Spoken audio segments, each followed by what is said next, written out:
Today I uncovered a story more than a century in the telling.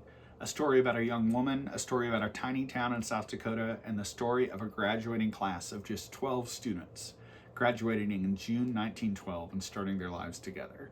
I'm so excited to share that story with you today. My name is Wesley Bolin, and I'm a high school teacher and bookstore owner in Murray, Kentucky, a rural college town in western Kentucky. And my favorite thing about used books and rare books, and in fact the reason I'm a historian and the reason I'm a bookstore owner, is that I've always been fascinated by the stories between the pages of books, the stories on the margins, marginalia, ephemera, the kinds of objects and notes that get tucked into an old book from decades ago. Today I've been researching a book called The Girl Graduate, her own book, which was presented to a woman named Verna Belle Gold in the city of Big Stone City, South Dakota in the year 1912. City might not be the right word for Big Stone City. At the time, its population was 471, and today the population is 412, pretty consistent for 130 years.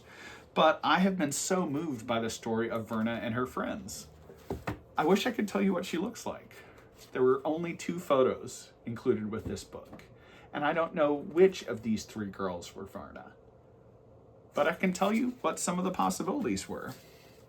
The newspaper at the time said this: the high school commencement exercises were held at City Hall last Thursday evening. The class of 1912 is the largest class ever graduated from the high school, consisting of 12 members, as follows: Ephemera Miller, Clarence Evers, Lydia Berry, Esther Bury, Anne Otley, Florence Hicks, May DeGrief, Leah Knoll, Ruth Harrington, Margaret Heffernan, Lillian Wilson, and our heroine, Verna Gold.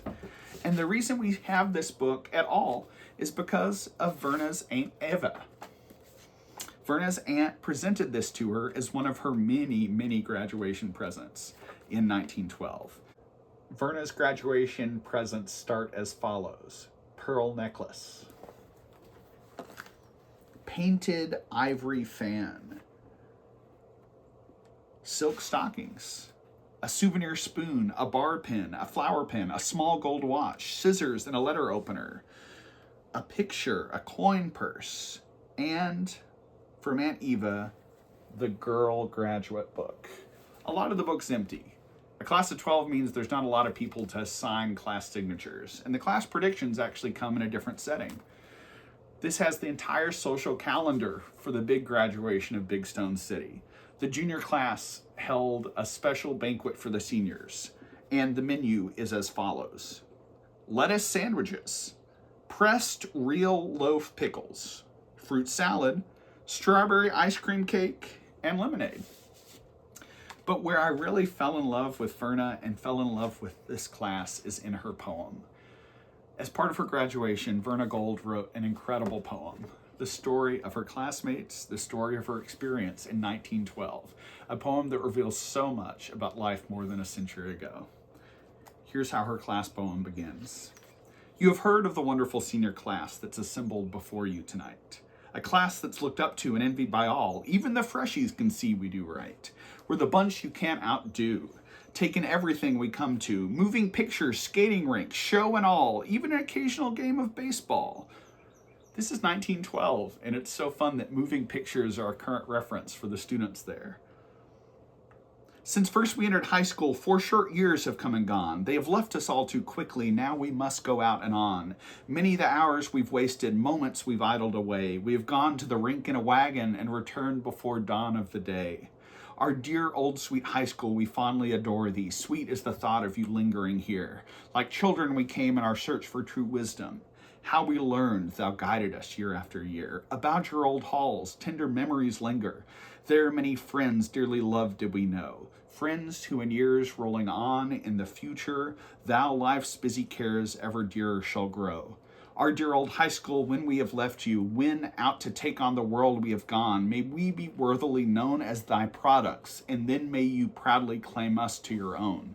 I will tell you the story of this happy family, who are bound to one another by affections sweet and strong, who have worked and laughed together as this year has rolled along, who have intermingled voices both in sermon and in song. You have heard of Ephemera Miller, the class president, who in the school play took active part. He was born all the cares and the worries and has plenty of time to spark. Then there's Anne, our little girl. We all love her, though she is small. She studies so hard her lessons to get, and her wisdom and knowledge surpasses us all. Lillian is pleasant and a gay little lass. No more will she giggle in literature class. Dear Willie, they'll miss you, the students and all. They'll pine for the sound of your voice in the hall. Lydia, our prima donna, though she has won some fame, thinks life in Big Stone is getting too lame. I didn't know kids said lame 120 years ago. She'll surprise us all in grand opera someday when we hear of her carrying the honors away. Oh, Esther dear, what a schoolma'am you'll be. From all discontent may your life be free. In a small country schoolhouse away from all noise, with naught to disturb you, not even the boys. May you in containment reign. When you get a day off, come see us again. And then there is Margaret, a frolicsome lass. Her jolly giggle could be heard in each class. A general favorite with all of the boys, and generally noted in school for the noise. Leah, you know and love very dearly, though quiet and modest and shy. She can make herself heard when need be. Her highest ambition to live and to die? She is so quiet, so meek and so tired, but look out for more if she's ever riled. However, May usually appears quite serene, and with boys she very seldom is seen. When it comes to letters, she was good, we know, and for talking lots, well, she's not slow. And then there is Florence. She is small, but oh my, we will all feel sorry when she says goodbye. For Florence can sing and recite just dandy, and she's right there on the eating of candy. Ruth for studying took place number 1, for each of her lessons was always well done, and as a hostess she's splendid, and we girls and boys find at her home many pleasures and joys. You all know Clarence, the best ever comes last. On entertaining us all, much time he has passed. You've heard how he made such a hit in the play. He has surely been useful to us all the way.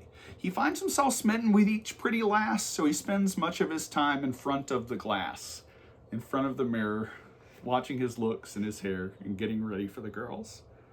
An example to all of the other classes we've set. Surely this class they can never forget. Due respect have we shown to our teachers, though for us they have surely shed no tears. We leave behind a stainless past and a memory that we hope will last. We don't feel we've been half appreciated, but sure we'll come back when we've made it and see if any way we can help you to attain the high level of the class of '02. VBG, Verna Belle Gold. It's incredible. The jokes are just like the jokes kids make today. And she wrote that at 17. As I read more about Verna today, I was amazed that her life was able to happen at all. She was born in 1894 in South Dakota, which had only been a state for 5 years. And early on, she had trouble. At age 3, she was trampled by a horse in a barn, broke most of her limbs, and suffered internal bleeding. But a week later, the paper noted that little Verna Gold, the child, is getting along nicely, having almost fully recovered from her injuries. She went on to graduate and become a founding member of the Kappa Alpha Theta Alpha Rho chapter of the first social sorority at the University of South Dakota. After graduating there in 1916, she married. Her husband, Louis P. Corson, died in 1976 at the age of 85 in Louisville, Kentucky after 56 years of marriage. Louis was a bourbon salesman. He worked for Kentucky Tavern, and he specifically worked for governments that had monopolies on liquor consumption. He would go to states like Maine and Texas and convince them to stock Kentucky Tavern over other whiskeys and liquors. Verna outlived her husband. She lived until the year 1990. Dying at age 91. Her husband survived World War I. They had children together. They had grandchildren. And at her death, Verna had 4 grandchildren, 5 great-grandchildren, and she and her husband are buried in Louisville today. Her classmates went on too. Clarence, their class president, went into the military just 3 years later. In 1916, General Blackjack Pershing was sent to the border of Mexico in hopes that Pancho Villa, the revolutionary, wouldn't invade the United States. He and the South Dakota National Guard spent a whole lot of time hanging out. Later on, they said that the best thing possible was a small war in a place with beer. And for a few months, they hung out and waited for an invasion that never happened. Clarence went on to serve in World War I and continued serving in the military, where he became a colonel, breaking up a fight in a military detention facility in 1947 where he suffered a blow on the head. It didn't stop him. He also lived to be in his late 80s. Just an hour ago, I learned about Leah, one of the other 12 members of the class of Big Stone City. That very year, she graduated at 17. She became the sole teacher in a one-room schoolhouse in South Dakota. But soon after, she got married, and she and her husband, Mr. Pelkin, traveled all over the West performing vaudeville. All of these lives, all of these stories in the pages of a book. But Verna herself doesn't appear in the poem. Verna doesn't give a stanza to herself. But thankfully, there's one last poem in this book. Verna does show up in a poem written by one of her classmates. It's called The Class Alphabet, and the first stanza is, A is for Anne. You will probably note this class alphabet was by her wrote. But it's not until G that we hear Verna's story, and this is what it says. G is for Gold, who is most up to date, but in morning exercises, she often comes late. Despite her tardiness, despite her lateness, and perhaps because of her great gift for poetry, Verna, whether it's her, lives an incredible life. 90 years, grandchildren, great-grandchildren. And in 1912, when she signed her name in the Girl Graduate, Verna Belle Gold, no one knew any of that was possible. That's the kind of story a used book can tell us. That's the kind of story a rare book can tell us. And it's why I've got a bookstore.